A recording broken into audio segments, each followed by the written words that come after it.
మీరు ఏదో చేయాలని బిజీగా ఉన్నప్పుడు మరేదో జరిగిపోతుంది. అదే జీవితం అంటే.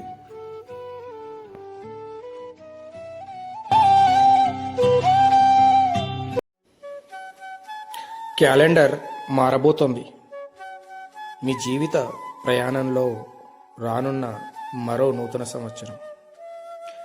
ఈ నూతన సంవత్సరం స్వీయ ఆవిష్కరణ వేదికగా మీ పెరుగుదల, పరివర్తన యొక్క ప్రయాణంగా ఉండనివ్వండి. నేర్చుకుంటావో మార్చుకుంటావో నీ ఇష్టం. ఓ ప్రయత్నంతో మీరు మునుపెన్నడూ లేనంత బలంగా, తెలివైన వారిగా, మరింత ప్రకాశవంతమైన వ్యక్తిగా ఉద్భవించండి. ప్రయత్నం చేస్తే పోయేదేముంది?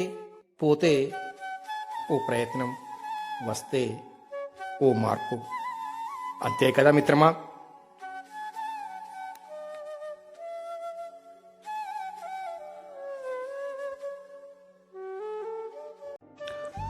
మిత్రమా, నీలో ఈ 3 గుణాలు చూడగలిగిన వానిని విశ్వసించు. నీ చిరునవ్వు వెనుక దాగి ఉన్న దుఃఖాన్ని, నీ కోపం వెనుక ఉన్న ప్రేమను, నీ మౌనం వెనుక ఉన్న కారణాన్ని.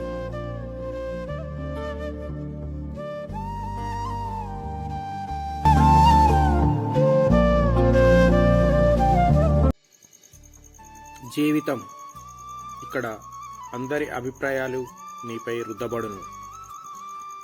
తల దించావా నీ వ్యక్తిత్వం కోల్పోతావు.